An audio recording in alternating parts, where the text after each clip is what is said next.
Close your eyes for a second. Close your eyes and close your mouth and don't move your tongue at all. And begin to talk to Allah Azza wa Jal.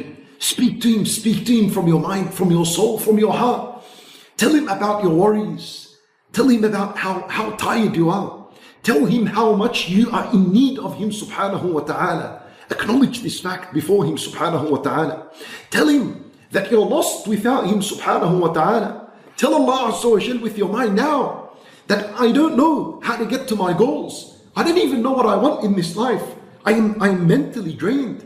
And if I was to die in this state of mind, it is going to be a disaster. Say it in your mind to Allah. Acknowledge these matters. Say, Ya Rabb, I don't know how to get to you. How do I please you? How do I solve my problems? Talk to Allah Azza wa Jal with your mind. You know, if you do that, you know what the result is? Let me give you this sudden shock.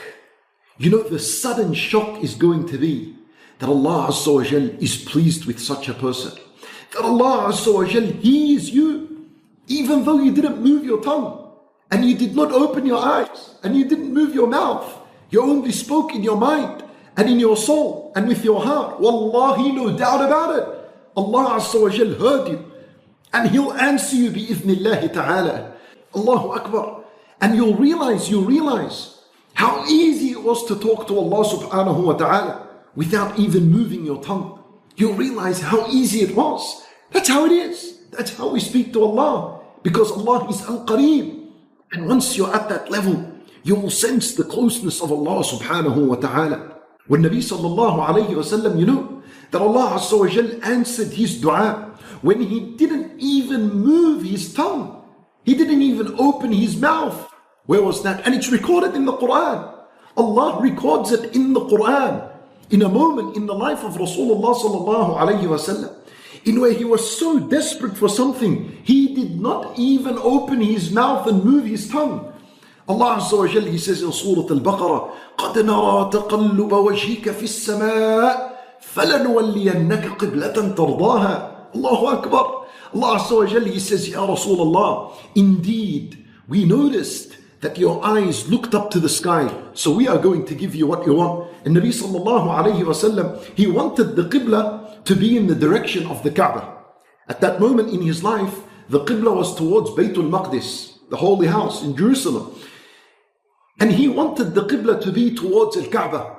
So all he did is look up to the sky. And it was enrooted in his heart and in his mind what he wanted from Allah. He didn't even move his tongue.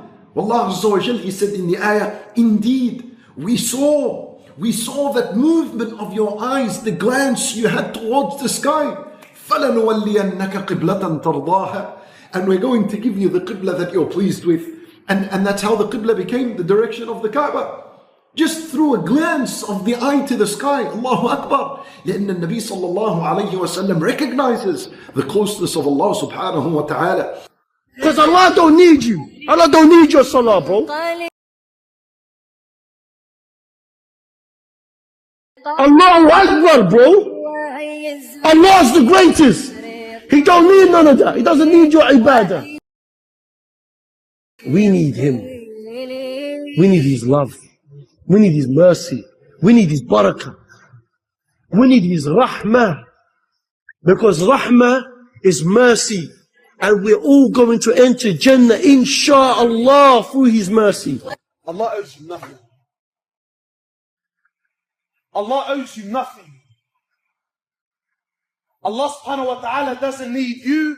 Allah subhanahu wa ta'ala doesn't need your salah. Allah subhanahu wa ta'ala doesn't need your fasting. Allah subhanahu wa ta'ala doesn't need your money. Allah subhanahu wa ta'ala doesn't need your time. Allah subhanahu wa ta'ala doesn't need your da'wah. Allah subhanahu wa ta'ala doesn't need your deed.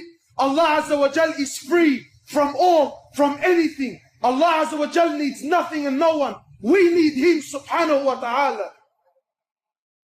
Don't be fooled. Don't let shaitan play with your mind. That look at you, mashallah. You've been on deen. You're a cut above the rest. You're nothing.